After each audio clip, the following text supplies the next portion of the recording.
Before we begin, I want you to have a serious guess as to what in the hell type of weapon this is. I'll tell you what it is a little later, sure, but first we're getting introduced to the mountain regions of Mesoporta, starting today's report with the highlands.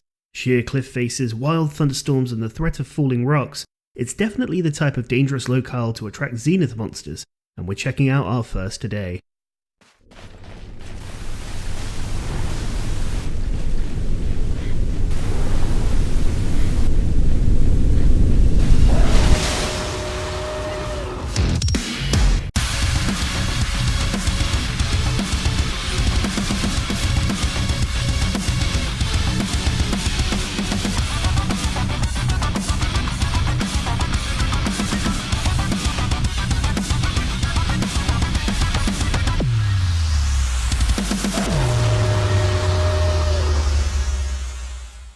Zenith Hyujikiki, possibly the worst one to step on without any shoes, and a tough nut to crack for many other reasons.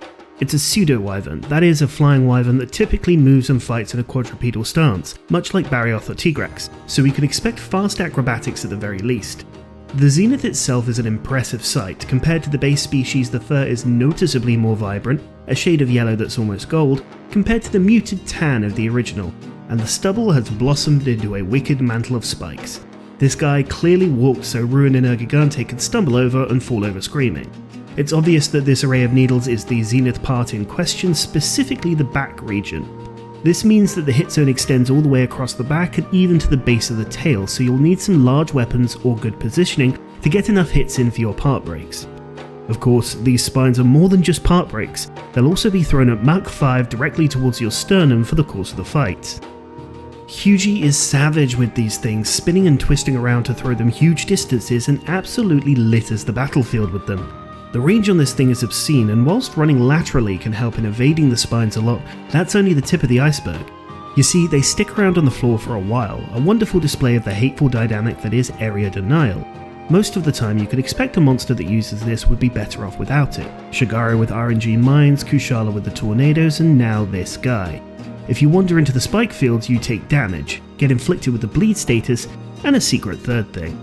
Bleeding in mainline generally hurt you whenever you rolled, swung your weapon, or got hit. It does that here in Frontier too, naturally, but you'll also just take damage. Just constantly, like poison, and the best part is that crouching in place does nothing, you just keep getting lacerated. The only way to cure Frontier's bleed status is by using this AoE bleed cure item, which you can only bring 10 of. Only 10 chances to cure yourself, so best make sure you don't get stung often. Of course, in a game that prioritizes momentum and constant attacking like Frontier, this was a killer to deal with, having to disengage, cure yourself, and get back into building your boosts up all over again. And if you wander into another spike patch, your boulder rolls back down the hill again. Luckily, there is some sort of a pattern to the madness, unlike other examples, so we'll take a look at the moves that you see, and that secret third thing. Firstly are the main two types of spike throws. Hyuji took some tennis lessons and either throws them overhand or underhand. Understanding the difference between the two tells is key to knowing when to respond, as the safest place to be is a couple of feet in front of it. If Hyuji throws the spikes overhand, they'll pass over you, so if you want to guard them with something like Greatsword, you just need to step back a bit. Whereas, underhand will have the spikes pass through this area, so you'll need to evade or guard no matter what. Pretty simple, yeah? Good, then we move on to the second aspect. Hyuji knows this. It knows you want to be in front of it. After any flinch, any part break that causes it to recoil will cause it to snap forward with impressive speed, so being prepared for that is always a must. This was a pretty massive thing to be aware of for adrenaline runs, as it's likely you just get busted from this little tap. Further down the line, you'll be doing some damage to Hyuji and things are looking great, hopefully. Then it will roar one more time. This is phase 2. This is that secret third thing. The weather around the highlands will darken, a storm taking over, and Hyuji begins to glow a bright gold. Now, not only will you have to contend with the razor-sharp carpeting, but now Frontier decides it's a good time to throw lightning from the sky at you. The training wheels never existed, but if they did, they're buried in a Romanian landfill somewhere at this point. You get struck by the lightning, you'll be instantly paralyzed, and when you've got Sonic the Active Shooter breathing down your neck, this will be a death threat for sure. Just keep an eye out for the glowing patches on the ground is the best way to stay safe. Of course, this isn't all. Hyuji unlocks a new move in this state. The move that we're about to cover will appear immediately after the phase change, then in intervals throughout. You'll see the gap between these intervals decrease the further up the quest levels you go. The eyes flash red, it cranes its neck around and will eventually jump into the air.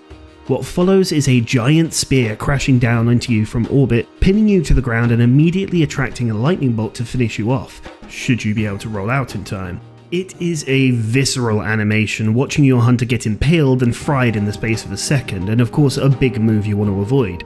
There's a trick to it though. When the red eye glow starts up, your screen will also be branded with a red circle around the hunter. This will close in slowly until it turns white and collapses at the point of impalement. This is a visual cue from the game to show you the timing to specifically guard. I don't mean just guard point or parry, I mean guard. If you hit a guard with any weapon that can, even tonfa or sword and shield, instead of extreme acupuncture you get to reflect the needle right back at Hyuji for a good old fashioned KO knockdown. This is a serious amount of time that the monster gets knocked back, so you always want to go for the guard here. It's basically mandatory at this point. Not only that, but if you do get inflicted with bleed throughout this phase, there will be leftover needles that stick into your hunter. This will attract the lightning directly to your location like a lightning rod, so you have to roll 3 to 4 times to get rid of this status. Of course, if you do that whilst bleed is still active, that's a suicide mission, so you've got to get rid of that before you start rolling around. It's a real disgusting combination of effects here. Now, as cool as the giant orbital spike is, there is a downside. Hyuji fires this massive spike from its back, and when you get enough practice at it, this will be a great move to see as you can easily deflect it back for an opening. However, if you break the spikes on the back for the Zenith material, that move just goes away. That's right, whilst breaking the Z part will be beneficial for a lot of monsters in this series, it really isn't for Hyuji. The regular spike attacks are still shot out, you still get inflicted with bleed, but the massively telegraphed counter window is removed completely. With all these attacks and mechanics combined, I'm sure you aren't surprised to hear that Hyuji is generally not very well liked. The combination of Frontier's version of bleed is vile, and the lightning bolts in the second phase don't do it any favours. Nevertheless, you need some materials, won't you? You want to get the reflect boost the Zenith armor offers, right? Well then welcome to G rank 400, it only gets worse from here. Oh, and the weapon at the start, by the way? That's a hammer. Bloody ridiculous. On to G rank 400, where we see this tail attack that flings spines like Lucent Nagakuga, and this spinning attack. The spinning attack is the main thing of note here, as it leaves a trail of spikes and has pretty intense tracking, so dodging to the side or through it really isn't too good of an option here. What the play is here is to move directly away from the attack. Since it has a finite range, you can effectively end up outrunning. If you do decide to sidestep, always go left, since that's where Hyuji will end up after detaching itself from the spikes. I just noticed that whilst I'm scripting this, I forgot to mention the jumping attack. This, I believe, does occur at G rank 200, but you see it most commonly from G rank 400 and up. The jumping attack, Hyuji will end up behind you at the start, with the main attack being the spin with the spike throw. 3 ways to counter it here: you either roll forwards twice to outpace the spikes, you can stay in place and roll through the spikes, or you can memorize the gaps in the spike throw to stand in place and not get hit. Either way, you have to be quick on the camera, otherwise you're going to get beaten.